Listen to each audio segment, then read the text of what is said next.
Yo les amis, c'est Kazin, j'espère que vous allez bien. J'avais envie de ressortir ma petite Game Boy.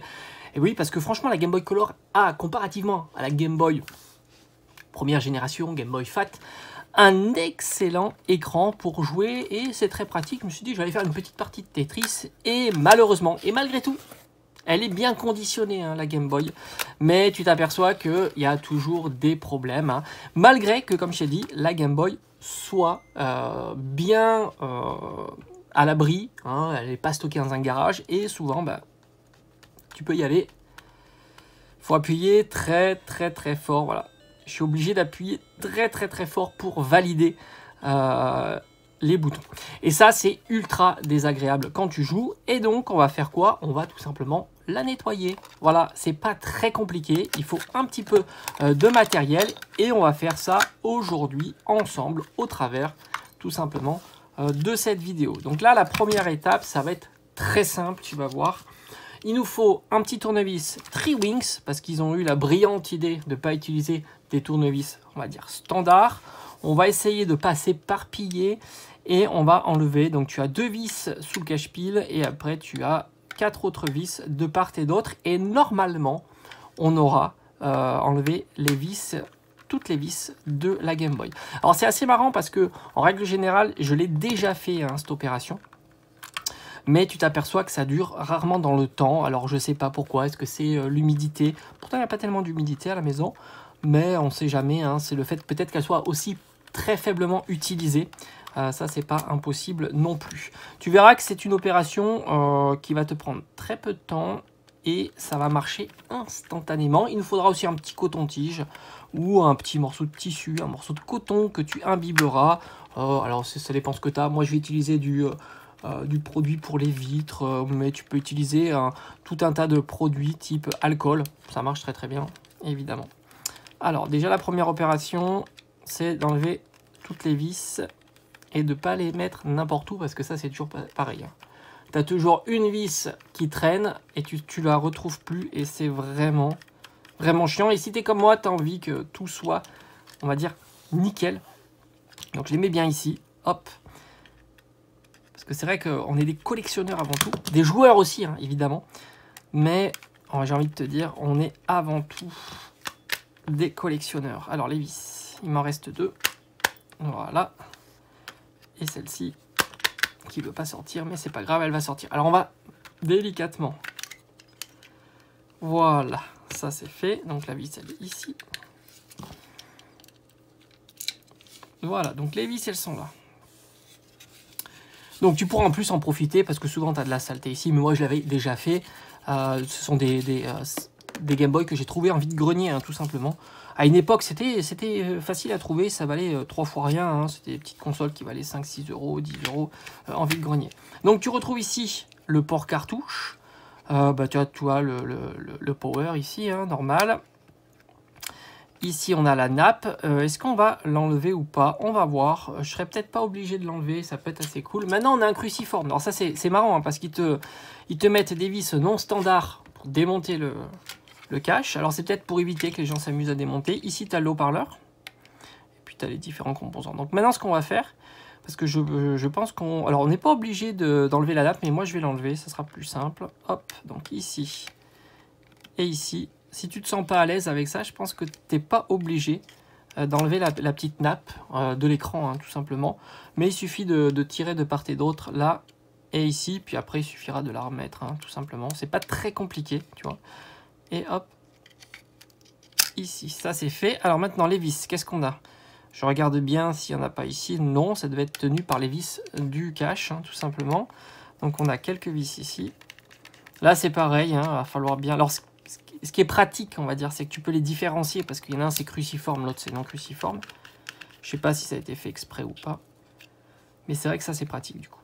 Alors, faut toutes les voir, hein. C'est pas toujours évident. Et ici, alors est-ce qu'il y en aurait que 3?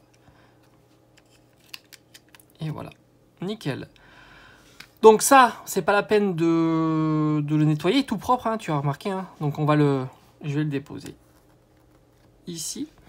Et en fait, ce qu'on va devoir nettoyer, c'est ici. Donc tu as up, right, left and down. Et le bouton A, le bouton B, enfin le bouton B et le bouton A, et Select and Start. Donc c'est ça qu'on va tout simplement nettoyer.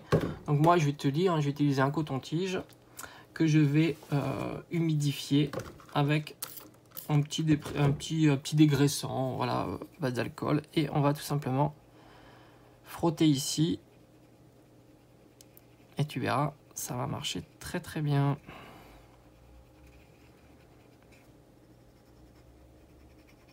Alors pourtant il est nickel. Hein. Voilà, faut pas hésiter à insister, tout simplement.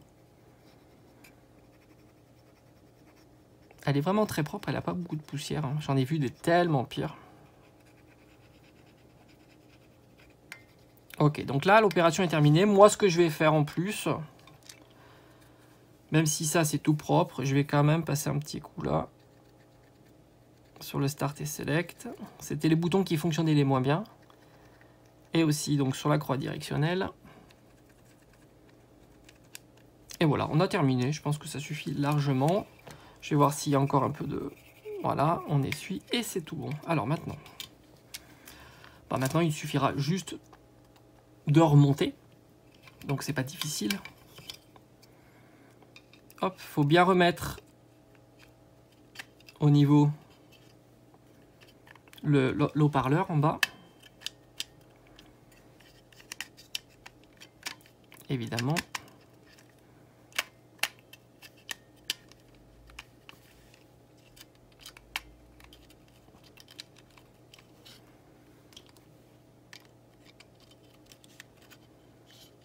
Et voilà. Et voilà, nickel.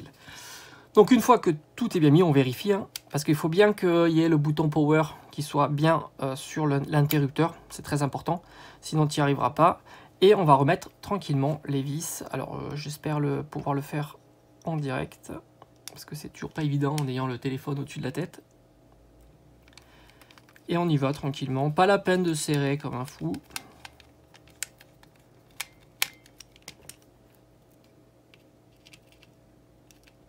Alors pas se tromper avec les vis qui vont être là pour la boîte, enfin la partie supérieure.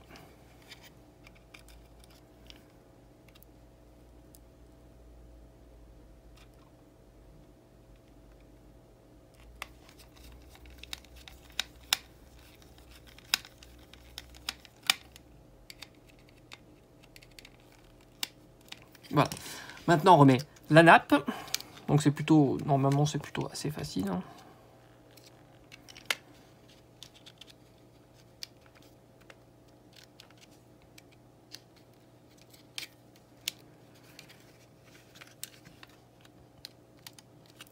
Voilà, pas oublier de fermer de part et d'autre là, c'est pour qu'elle soit bien maintenue. Voilà, nickel.